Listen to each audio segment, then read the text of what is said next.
Au menu ce soir, les bombardements israéliens sur le Liban fragilisent la trêve en Iran.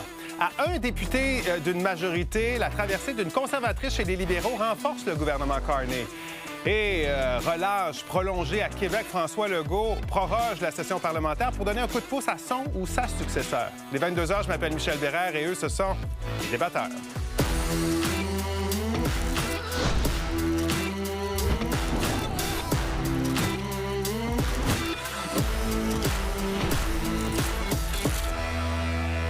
Autour de la table ce soir, on a Jacinthe-Ève, Déborah, Valérie, Frédéric. Bonsoir à vous quatre. Bonsoir. Ce soir, incertitude, hostilité, contradiction. En fait, ce sont tous des mots que vous avez nommés aujourd'hui quand on vous a demandé qu'est-ce qui vous inspirait cette journée. Tout ça, bien sûr, sur cette situation inquiétante, toujours instable en Iran. Le cessez-le-feu entre les États-Unis et l'Iran, ça a été annoncé il y a quoi? Il y a à peine 24 heures, là, et déjà, il pourrait être en péril. La réouverture du détroit d'Ormuz reste incertaine. Il y a Israël là, qui a multiplié les frappes sur le Liban. L'offensive a fait plus de 250 morts. Et là, l'Iran a, de son côté, attaqué les pays du Golfe. Le président américain reste tout de même confiant là, d'en arriver à un accord durable. Et si ce n'est pas le cas, il dit que ce sera la faute de la République islamique. But the president's very, very clear. The deal is a ceasefire, a negotiation. That's what we give. And what they give is the straits are going to be reopened. If we don't see that happening, the president is not going to abide by our terms if the Iranians are not abiding by their terms. Dans le détroit d'Ormuz, des navires ont réussi à circuler dans les dernières heures. Sa réouverture est l'une des conditions de ce cessez-le-feu, mais des informations en cours de journée laissaient croire que la voie avait été fermée à nouveau par l'Iran, ce que les États-Unis se sont empressés de réfuter. That is completely unacceptable. And again, this is a case of what they're saying publicly is different privately. And I will reiterate the president's expectation and demand that the Strait of Hormuz is reopened immediately, quickly, and safely. That is his expectation. It has been relayed to him privately that is what's taking place, and these reports publicly are false. Bon, Valérie, spécialiste en politique américaine, on va essayer de comprendre un peu ce qui s'est passé aujourd'hui. On réalise à quel point cette paix-là, en tout cas, ce cessez-le-feu, cette trêve-là est extrêmement fragile. Sur quoi les différents partis s'entendent pas là-dedans? Sur le cessez-le-feu en tant que tel, sur les paramètres du cessez-le-feu, alors ça va déjà pas très bien quand on sait qu'on aura éventuellement des négociations. Premièrement, sur la réouverture du détroit d'Ormuz, tu viens de le dire, on l'a entendu dans la bouche aussi de Caroline Leavitt, c'est ouvert, c'est pas ouvert. Alors la définition de quelle est une ouverture du détroit d'Ormuz, même là-dessus, on a de la difficulté à s'entendre.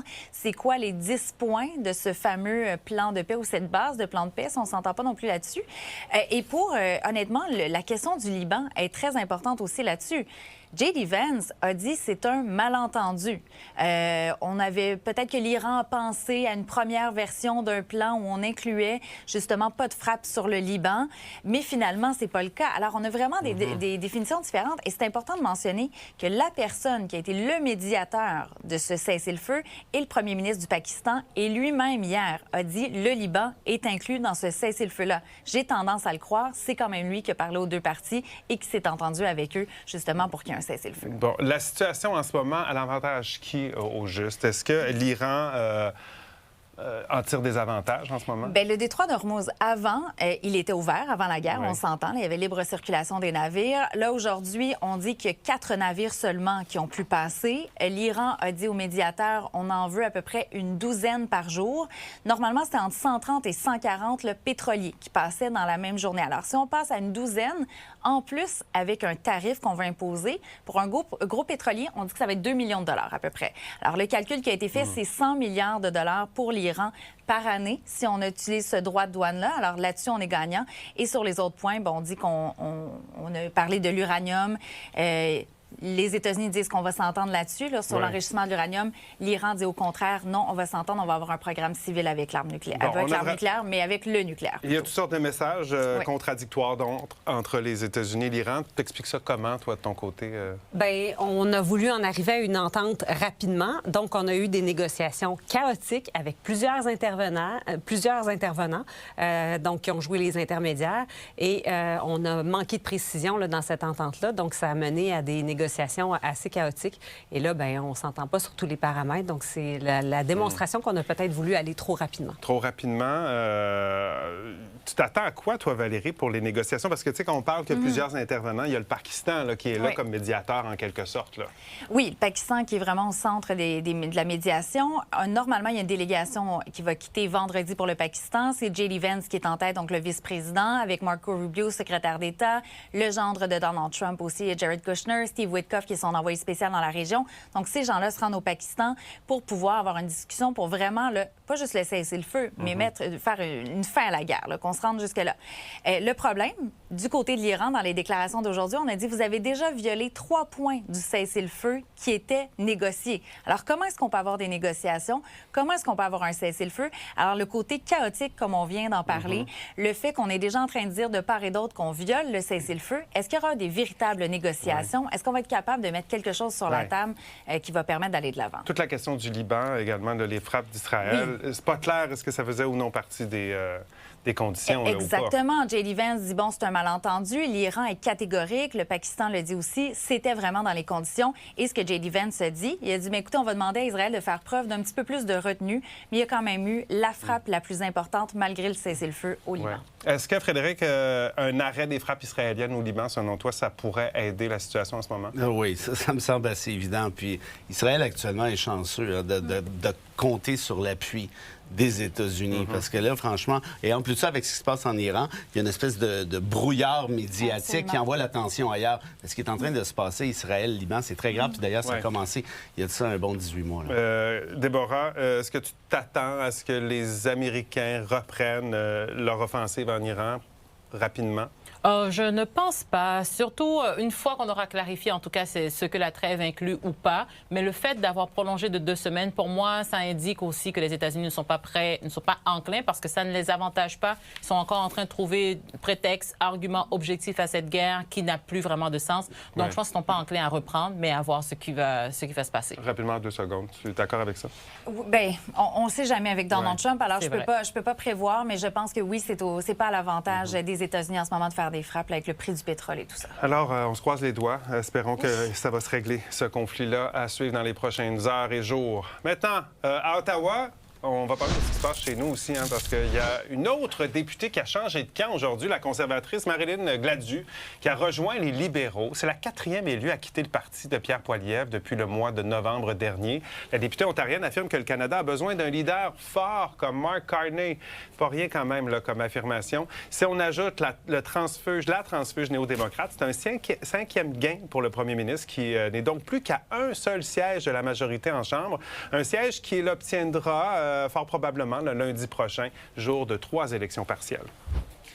Elle a beaucoup d'expérience comme commerciale à l'étranger et beaucoup d'expérience parlementaire. Les projets dans l'international, la diversification de notre commerce, le renforcement de notre défense, des plans qui adressent la criminalité et de bâtir plus des logements. Ça, c'est tout que les Canadiens et Canadiennes veulent. De Saint-Ève, tu doutes des motivations de Mme Gladu à rejoindre les rangs libéraux?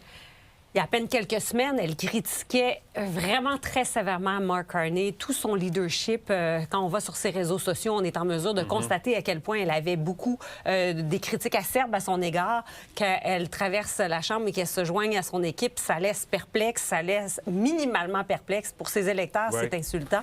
Et ça laisse aussi des questions à la fois sur son allégeance, sur ses convictions, sur ses valeurs, mais aussi sur les valeurs de Mark Carney, qui accueille quelqu'un comme ça dans son équipe, qui à tout, finalement, pour avoir un gouvernement majoritaire. Non, absolument pas. Non. Mme Gladu qui quitte en disant, je le répète, que le Canada a besoin d'un leader fort comme Mark Carney.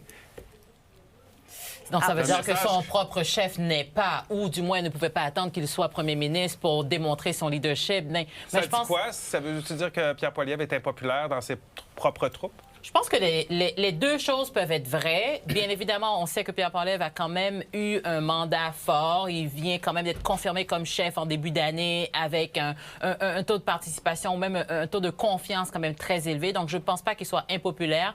Mais bien évidemment, ce que Mark Carney promet ou propose que ce soit très proche d'un gouvernement majoritaire dans un contexte qui lui donne peut-être un pouvoir d'attraction un petit peu plus important. Donc, je pense que oui, ça incite beaucoup plus de personnes à y penser 2 fois. C'est quand même mauvais signe, Valérie, pour le chef conservateur de voir des élus qui quittent alors que le gouvernement est minoritaire. Oui, c'est ça. Avec un gouvernement minoritaire, normalement, tu dis éventuellement, le gouvernement va tomber, on va être en élection, alors on n'a pas à attendre un cycle au complet nécessairement.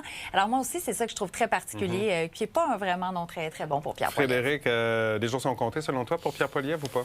Un peu comme dit Déborah, avec le taux de confiance qu'il a obtenu, ça va être plus difficile. Mais là, il va quand même aller s'asseoir dans l'opposition pour un autre 3 ans. Là. Alors peut-être que oui, ça va grogner solide. Oui, bien, maintenant... Your point of view on things, or not? Just, you know, I think it's a question that many of us ask each other.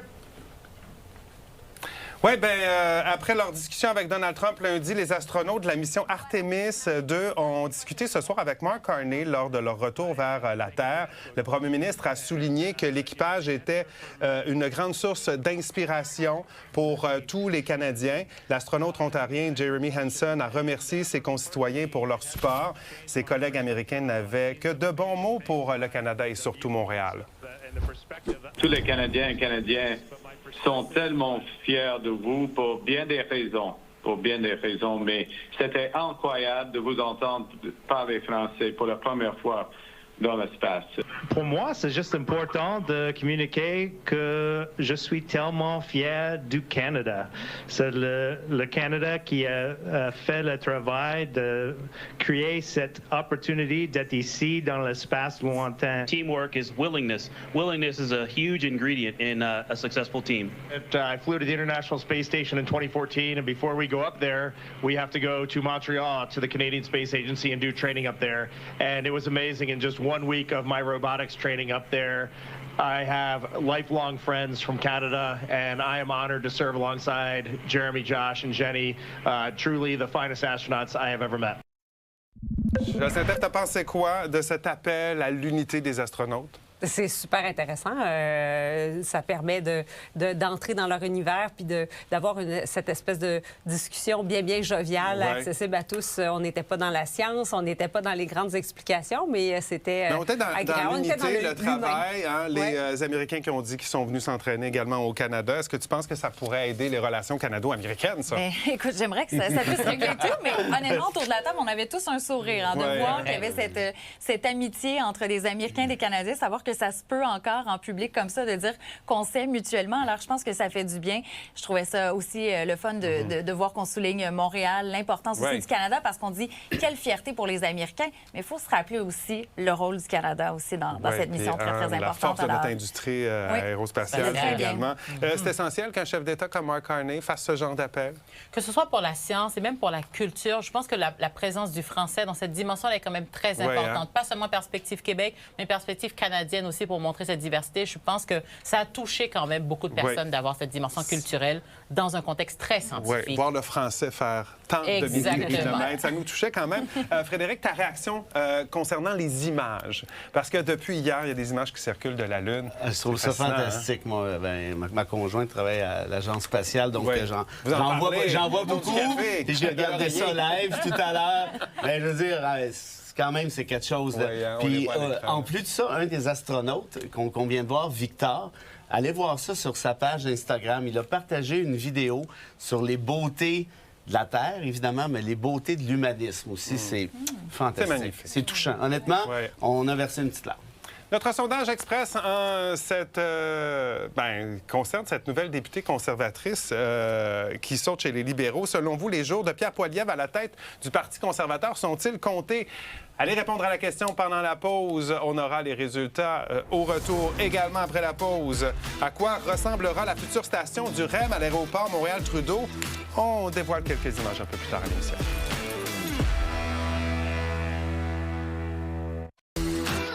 Alors, les jours de Pierre Poilievre à la tête du Parti conservateur du Canada sont-ils comptés? Vous avez répondu oui à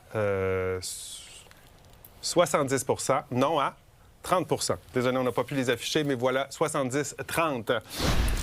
Maintenant, vous savez, dans une décision rendue le 12 mars dernier, le tribunal administratif du logement a annulé une clause de bail interdisant les animaux au motif que cette clause est déraisonnable, abusive et contraire à la Charte des droits et libertés de la personne. Une victoire importante aux yeux de la SPCA de Montréal, mais les propriétaires craignent de se faire retirer éventuellement le droit d'accepter ou non les petites bêtes dans leur immeuble pour ou contre la possibilité d'interdire les animaux dans les logements. C'est la question de notre grand débat de la demi-heure. Allez y répondre, commenter également et manquez pas ça. On commence à 22h30. C'est la relâche cette semaine à l'Assemblée nationale et les élus ne seront de retour, en fait, pas tout de suite, que le 5 mai prochain. Le gouvernement de la CAQ a pris la décision de proroger, en fait, la session. Question de donner le temps au prochain ou à la prochaine chef de s'installer après son élection qui va avoir lieu ce dimanche. Résumé, Jean-François Poudrier. Le ou la prochaine première ministre aura 3 semaines maintenant pour préparer son entrée à l'Assemblée nationale. Le gouvernement Legault a annoncé aujourd'hui la prorogation du Parlement jusqu'au 5 mai, une décision prise d'un commun accord avec les candidats Christine Fréchette et Bernard Drainville. C'est ce dimanche que le ou la nouvelle chef sera élue par les quelques 20 500 membres de la CAQ. Du côté du cabinet du premier ministre, on affirme que cette décision donnera le temps nécessaire aux équipes de se préparer et d'assurer une transition adéquate à la suite de l'élection d'un nouveau premier ministre ou d'une nouvelle première ministre.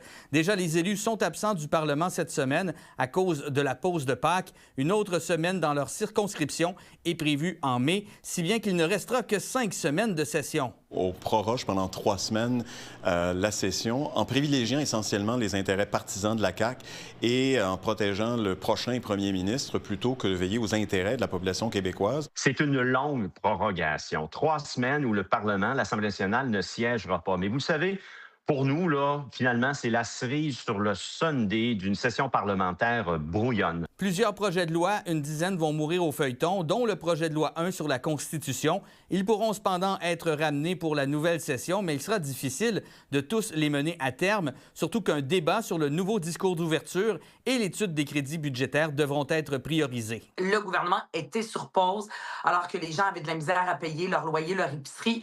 Et là, de continuer la pause encore aussi longtemps, moi, je trouve ça totalement irrespectueux envers la population. Par ailleurs, le chef conservateur Éric Duhem veut représenter la 3e voie autonomiste qui a été mise de l'avant par la CAQ depuis des années. C'est l'option préférée des Québécois selon un sondage réalisé par le Parti conservateur. Il croit cependant que le gouvernement Legault a été trop tiède dans ses revendications à Ottawa. On n'a pas su dégager un rapport de force à l'avantage du Québec. Je regarde ce qui s'est passé dans l'Ouest, là, ils l'ont leur rapport de force présentement. Là. Puis vous le voyez, le gouvernement fédéral plie devant l'Alberta. Éric Duhem a d'ailleurs l'intention de se rendre au cours des prochaines semaines dans l'ouest du pays pour discuter d'autonomisme avec les premiers ministres de ces provinces. À l'Assemblée nationale, Jean-François Poudrier pour Nouveau Info. Déborah, proroger la session parlementaire, c'est la chose à faire compte tenu du changement de chef là, à venir?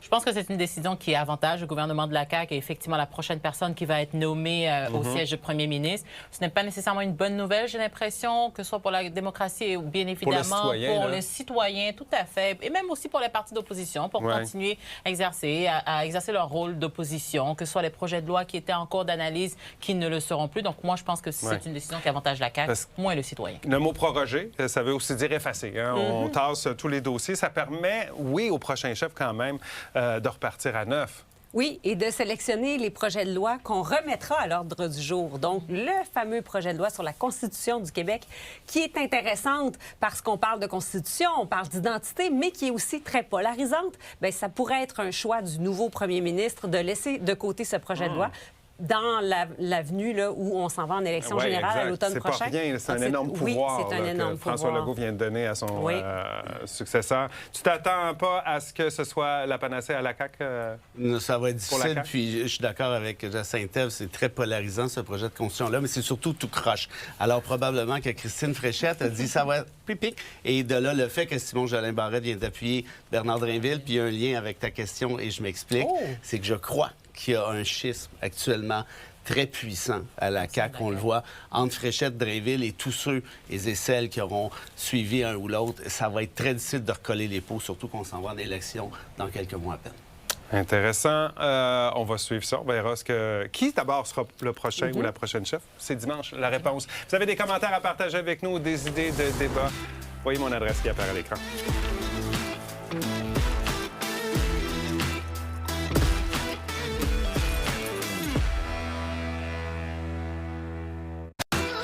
Se rendre à l'aéroport Montréal-Trudeau, c'est pas simple. Hein? Il n'y a pas de métro, souvent beaucoup de trafic. Mais lueur d'espoir, les travaux progressent en vue de l'ouverture d'une nouvelle station en fait, du réseau express métropolitain là-bas. Un premier essai sur le tronçon a été fait en janvier. Là, pour l'instant, on nous dit que le budget de 600 millions de dollars sera respecté là, pour ce bout-là. L'échéancier aussi, c'est-à-dire 2027. D'ici là, pas le choix, il faudra endurer la congestion. Ces travaux-là, ils vont avoir, c'est sûr, des fois des impacts sur l'expérience des usagers, mais ils sont vraiment nécessaires. Mais c'est sûr que dans les 2 prochains étés, il y aura encore des défis au niveau de la congestion routière, mais avec le REM, avec les nouveaux débarcadères en 2028, ça va quand même venir changer vraiment la donne pour l'accès à l'aéroport. Ça va être un atout, hein, Déborah, sur le plan touristique, entre autres. Là, surtout, c'est vrai qu'on peut penser pour nous, locaux, qui nous déplaçons, à quel point nos déplacements de nous-mêmes vont être plus rapides, plus faciles et moins coûteux. Mais au niveau perspective touristique, pour les touristes qui arrivent en ville, ça va vraiment être, j'ai envie de dire, un game changer. Parce qu'on va se comparer aux grandes villes. Parce que nous, quand on voyage, on le voit aussi dans d'autres grandes villes. Dans bien des villes. Hein? Exactement. On se casse pas la tête, on cherche le train. C'est toujours une référence qu'on a. Ici, c'est un petit peu plus compliqué. Jacinthe, c'était une erreur de ne pas avoir de lien direct avec le centre-ville, mais en fait, j'en ai toujours une là, à ce moment-ci. Oui, c'est une erreur et c'est un retard incroyable par rapport à toutes les grandes villes du monde, on vient de le dire. Là. Alors, enfin, on va se remettre au goût du jour et on va s'assurer d'avoir une infrastructure digne de la modernité. Corriger une erreur du passé, peut-être? Oui. Ça va être une option que vous allez utiliser, Valérie, Frédéric? Absolument. Ou on va garder l'auto? Non, mais moi, je prendrais le REM à 100 Je l'utilise déjà, je suis chanceuse sur la Rive-Sud. Je fais partie des privilégiés au départ qui ont pu l'utiliser dès le tout début.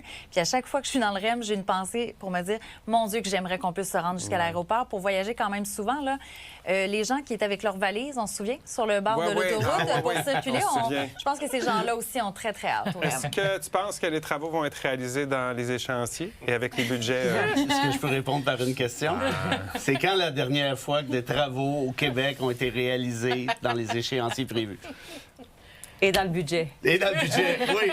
Bon, ça, c'est le volet économique de Jacinthe qui ressort. Là, on nous dit en tout cas qu'on reste optimiste. À suivre. On attendra. À suivre. Voilà comment on a vu l'actualité à vos cellulaires, tablettes, place au grand débat. On va parler des animaux en appartement. Ça commence dans 30 secondes.